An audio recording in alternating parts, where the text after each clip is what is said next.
আসসালামু আলাইকুম। Welcome to Latifa's kitchen. আশা করি আপনারা ভালো আছেন। আমিও আলহামদুলিল্লাহ আপনাদের দোয়ায় আল্লাহর রহমতে অনেক ভালো আছি। আজকে আমি অনেক দিন পরে একটা ভিডিও নিয়ে আসলাম। আমি এখানে ফুল পিঠা বানিয়ে দেখাবো।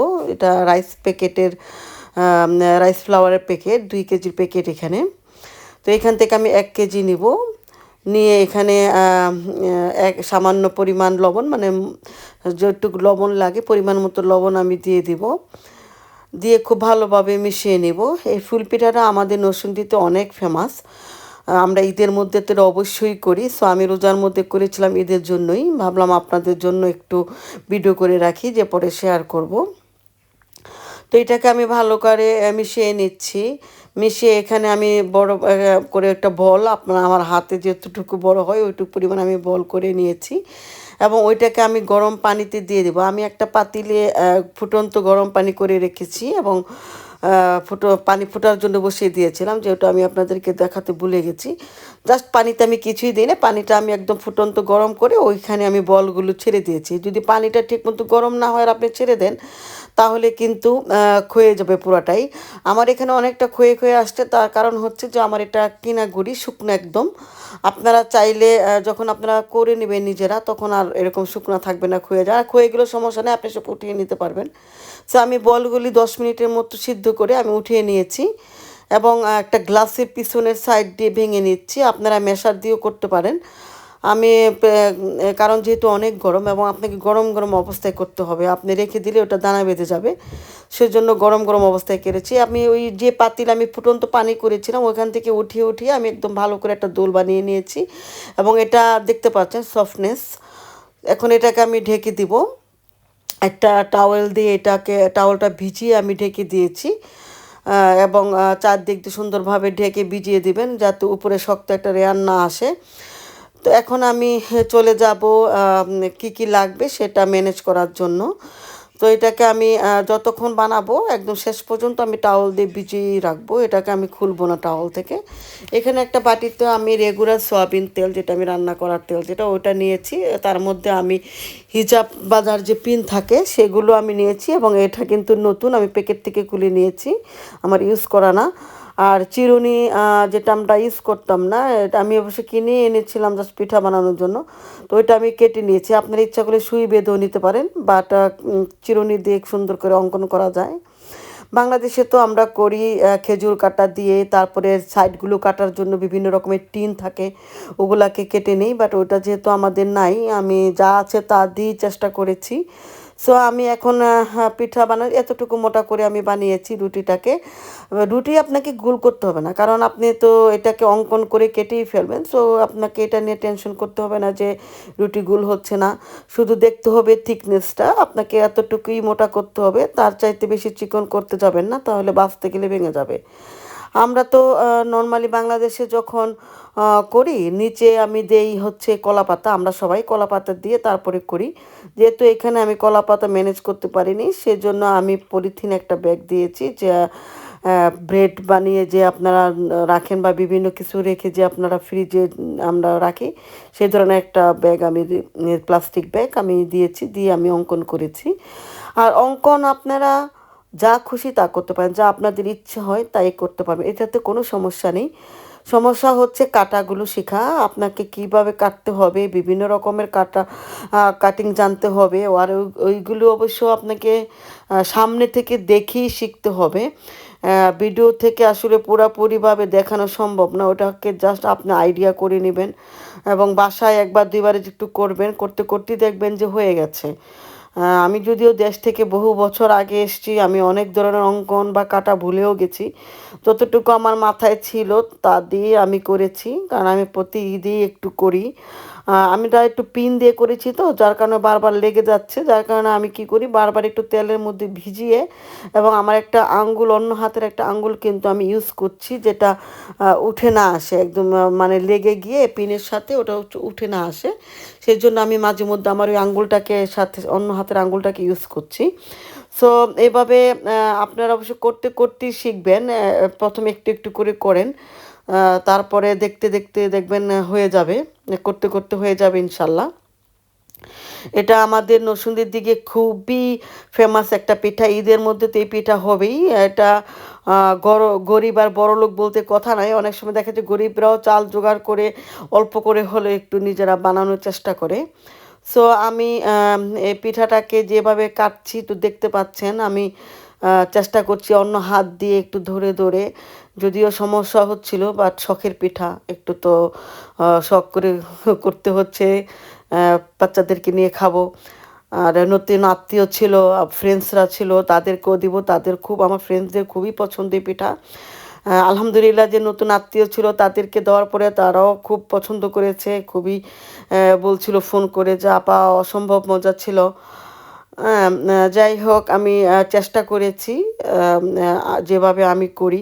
যেহেতু আমাদের টিন নাই কাটার জন্য কিনারগুলো, সেই জন্য পিন দিয়ে আমি ঘুরিয়ে ঘুরিয়ে কিনারগুলোকে একটু কেটে নিচ্ছি। দেখতে পাচ্ছেন যে আমি গিচ গিচ কিচ কিচ করে এরকম জিগজাগের মতো করে আমি কিনারগুলোকে কেটে নিচ্ছি। যদিও একটু মোটা মোটা হচ্ছে, টিন দিয়ে কাটলে একদম চিকন পাতলা করে কাটা যায়, তখন এত মোটা মোটা হয় না। কিন্তু কিছুই করার নাই। ঠিক মতো নরম হলে খাওয়া সুস্বাদু হওয়াটাই জরুরি বেশি।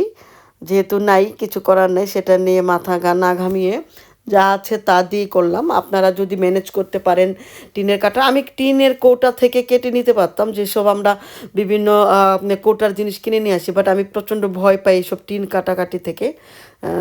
আমার একটু অ্যালার্জি আছে, এসব কাটাকাটি দেখলেই আমার হাত পা শিমশিম করে। তো দেখতে পাচ্ছেন ফাইনালি আমি যে এই পিঠাটা বানিয়েছি, এটা আমার ফার্স্ট পিঠা যে আমি বানিয়েছি।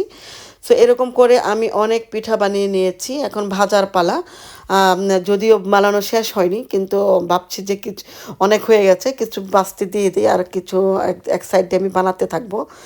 যেহেতু বাছতে প্রথম সময়, তো প্রথম ভাজাটা একটু সময় নিয়ে বাছতে হয়, আস্তে ধীরে বাছতে হয়। আমি তেল গরম করতে বসিয়ে দিয়েছি। দেখতে পাচ্ছেন যে আমি কড়াইতে তেল বসিয়ে দিয়েছি এবং এটাতে আমি দিয়ে দিয়েছি পিঠাগুলো। আমি একটু ক্যামেরাটাকে একটু দূর থেকে নিয়েছি, কারণ গরম তেল তো, যার কারণে ভাবলাম যে গায়ে ছিটে না আসে তাই। এবং আমি কিন্তু একসাথে অনেকগুলো পিঠা দিচ্ছি, যেহেতু আমি অনেকগুলো তেল দিয়েছি। অনেকগুলো পিঠা একসাথে দেওয়ার একটা ব্যাপার আছে। সেটা হচ্ছে যে আপনি যদি একটা একটা করে পিঠা দেন, আপনার তেল বেশি লাগবে, আপনার সময়ও বেশি লাগবে। আপনি আপনি যদি তেল একবারে বেশি দিয়ে একবারে অনেকগুলো পিঠা দিয়ে দেন, তাহলে আপনার ভাজতে যেরকম সুবিধা হবে, প্লাস আপনার তেল কিন্তু কম লাগবে। তেল কম লাগবে, টাইম কম লাগবে। সো আপনি দেখতে পাচ্ছেন আমি একসাথে দিচ্ছি, এবং এখানে আমি মিডিয়ামে নিয়ে গেছি। আমার এটা হচ্ছে হাই হচ্ছে 9। সো আমি মিডিয়ামের মতো নিয়ে গেছি, এবং মিডিয়াম আছেই কিন্তু এটাকে আমি আস্তে আস্তে প্রথম হতে দেবো। এবং পিঠাগুলো দেখেন লেগে আছে, কিন্তু একটার সাথে একটা কিন্তু পিঠা লেগে আছে। যেহেতু আমি কাঁচা অবস্থায় পিঠাগুলো একটার উপর একটা দিয়েছি, এবং আমি কিন্তু এটাকে উঠানোর চেষ্টা করছি না। এটা শুধু আপনাদের দেখানোর জন্য আমি দিচ্ছি যে পিঠা কিন্তু একটার সাথে একটা লেগে আছে। বাট আমি এটার মধ্যে খোঁচাখুচি করব না, এটাকে আমি হালকা আছে, একদম হালকা ব্রাউন আমি হতে দিব প্রথম। যার কারণে হবে কি, ভিতরে আপনার খুব ভালোভাবে কুক হবে। আপনি যদি আগুনের তাপটা অনেক বেশি রাখেন, আপনি প্রথম আগুনের তাপটা অনেক বেশি রাখতে হবে যখন আপনি পিঠাটা ছাড়বেন। তারপরে আপনি হাইটা কমিয়ে দিবেন।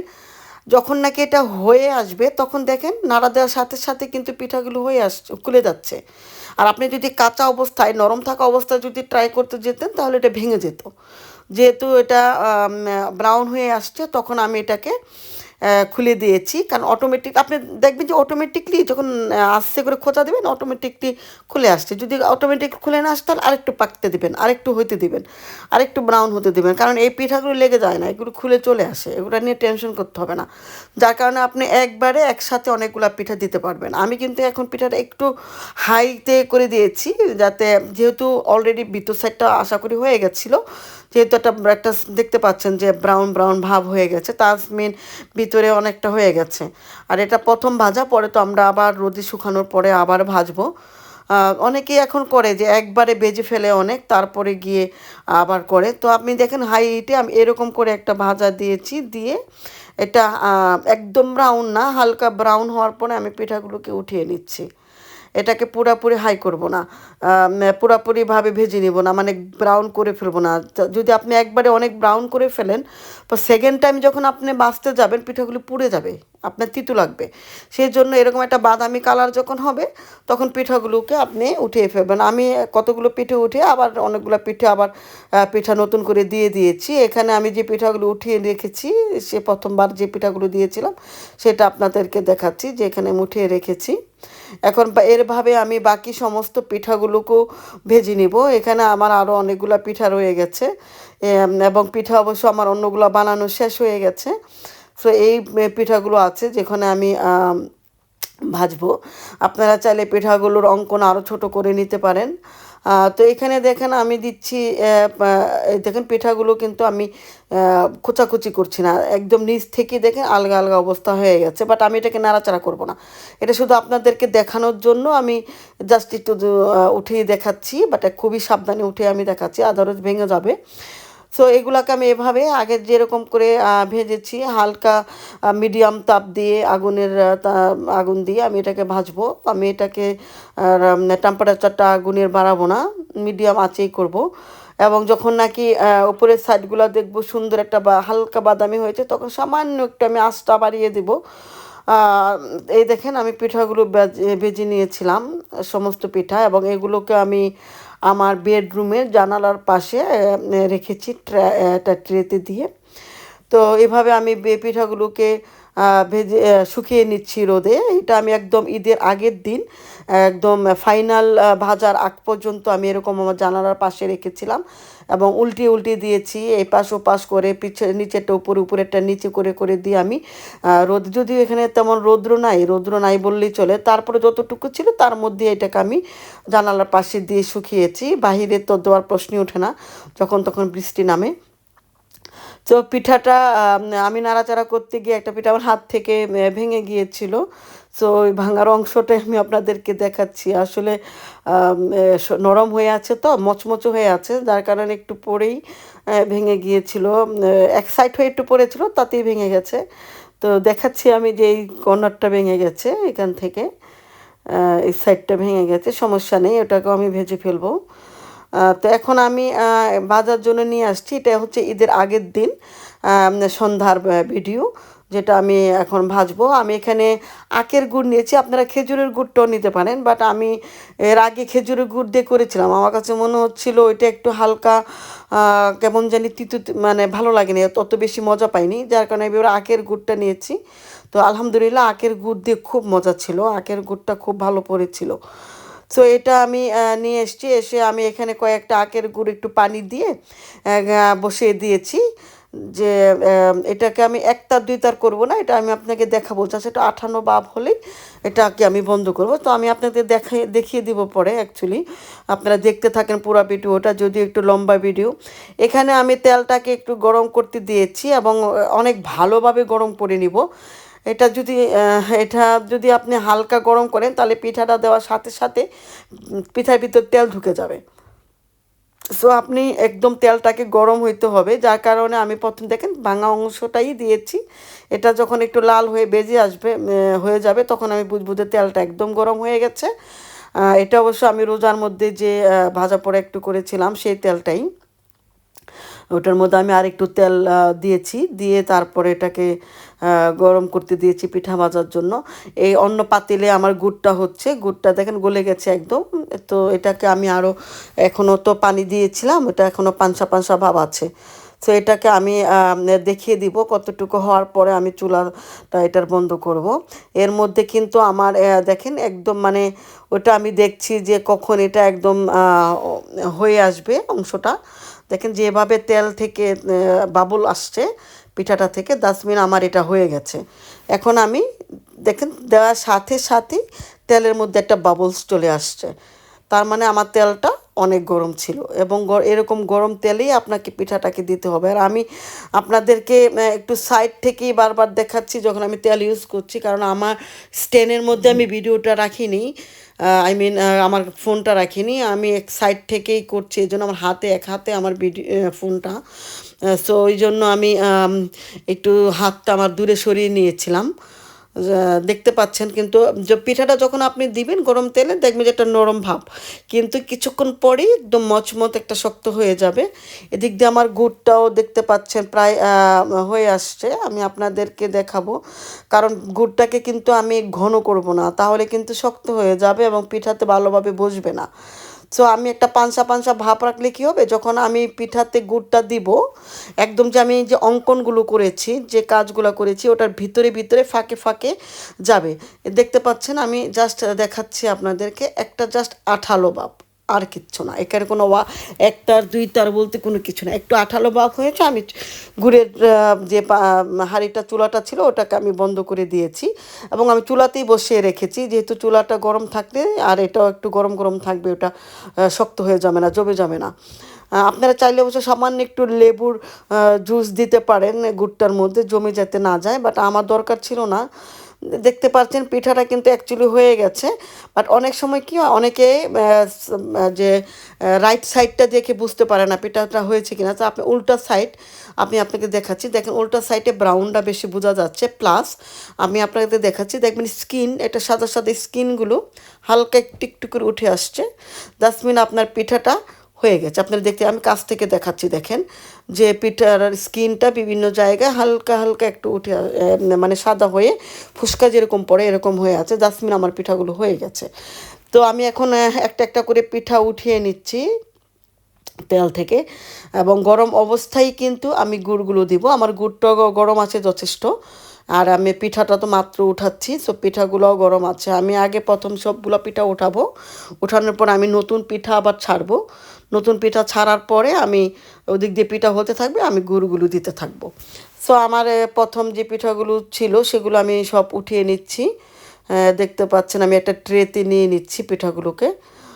আমার সবগুলো পিঠা আলহামদুলিল্লাহ হয়ে গেছে। এখন আমি নতুন করে আবার পিঠা ছেড়ে দিচ্ছি। দেখেন একদম মানে তেলগুলা মানে বলক দিয়ে উঠে, কি বলে এটাকে, পুরো এত বাবলস চলে আসছে। দ্যাটস মিন যে আপনার তেল অনেক গরম। অল্প গরমে কখনই পিঠাগুলো ছাড়বেন না, তাহলে কিন্তু তেলের মধ্যে, পিঠার মধ্যে তেল চলে যাবে এবং এটা মচমচ হবে না, একদম ভিতরে তেল তেল থাকবে। সো একদম গরম হতে হবে তেলটা। আর এটা এত গরম তেল থাকে, বেশিক্ষণ সময় লাগে না, আপনি জাস্ট 2 থেকে 3 মিনিটের মধ্যে আপনার পিঠাগুলো, 3 মিনিটও লাগে না, 2 মিনিটের মধ্যে পিঠাগুলো হয়ে যায়। তো দেখতে পাচ্ছেন যে আমি গুঁড়োগুলো দিচ্ছি একদম, মানে দেওয়ার সাথে সাথে দেখতে পাচ্ছেন কীরকম, কীভাবে একদম মানে বলক দিয়ে উপরে চলে আসছে। মানে গরম, পিঠাও যেমন গরম, গুড়টাও গরম। গুড়টা কিন্তু দেখেন পানসা, মানে পানসা বলতে পানি না, বাট এতটুকু নরম, আমি আপনাদের দেখিয়েছিলাম কতটুকু হতে হবে, একটা একটা হালকা আঠালো ভাব। এতে করে হবে কি, আপনি এই যে কাজগুলোর উপরে দিচ্ছেন একদম ভিতরে চলে যাচ্ছে সেরাগুলা, একদম ভিতরে গিয়ে ভিতরে আপনার মচমচ একদম, মানে খুবই মজাদার হয়। ভিতরে আপনি যদি একদম গাঢ় করে দিতেন তাহলে শুধু উপরেও দিতে পারতেন, একদম ভিতরে গুড়টা যেত না, যার কারণে একটু হালকা পানি পানি ভাব থাকলে একদম চলে যায়। আমি যখন পিঠাগুলো বাছছিলাম তখন আমি কিছু ব্রেডের কিনারগুলো কেটে আমি ছোটো ছোটো পিস করে একটু ভেজে নিয়েছি, কারণ আমার বড় ছেলেটা খুবই পছন্দ করে ব্রেডের সেমাই। তো ভাবলাম তেলগুলো যেহেতু গরম আছে, সে ফাঁকে আমি একটু ব্রেডগুলোও ভেজে নিই। যদিও আমি সেমাইটা আপনাদেরকে রান্না করে দেখাচ্ছি না, সবাই সেটা পারেন। এটা দেখতে পাচ্ছেন যে হয়ে গেছে আমার গুড় টুর দেয়া, এবং আমি কিন্তু অন্য আরেকটা ট্রেতে এটা নিয়েছি, এবং যে ট্রেতে আমি প্রথম ঢেলেছিলাম ওই ট্রেতে কিন্তু গুড়গুলো পড়েছে ভিতর দিয়ে, পিঠার গিয়ে ওই গুড়গুলো আবার নিচে পড়েছে। আমি ওই ট্রে থেকে আবার একদম ভালো করে মুছে পুছে একদম আমি গুড়ের উপর, পিঠার উপর আবার গুড়গুলোকে দিয়েছি। সো দেখতে পাচ্ছেন আলহামদুলিল্লাহ কত মজাদার হয়েছে। এভাবে আপনি অনেক দিন রেখে খেতে পারবেন। একটা বক্সে ভরে রাখবেন, বড় একটা বক্স কিনে ওখানে ভরে রাখবেন, নষ্ট হবে না আপনার। অসম্ভব মজা এভাবে খেতে। আমি আপনাদের দেখালাম যতটুকু আমার ক্ষমতায় হয়েছে। যদি ভালো লাগে অবশ্যই লাইক কমেন্টস করবেন আর ট্রাই করবেন। প্রথমে একটু একটু করে চেষ্টা করবেন, তারপর দেখবেন ইনশাল্লাহ হয়ে যাবে, আপনারই বুঝতে পারবেন যে কীভাবে করতে হয়। ভিডিওটা ভালো লাগলে লাইক কমেন্টস করবেন, আমার জন্য দোয়া করবেন। আসসালামু আলাইকুম।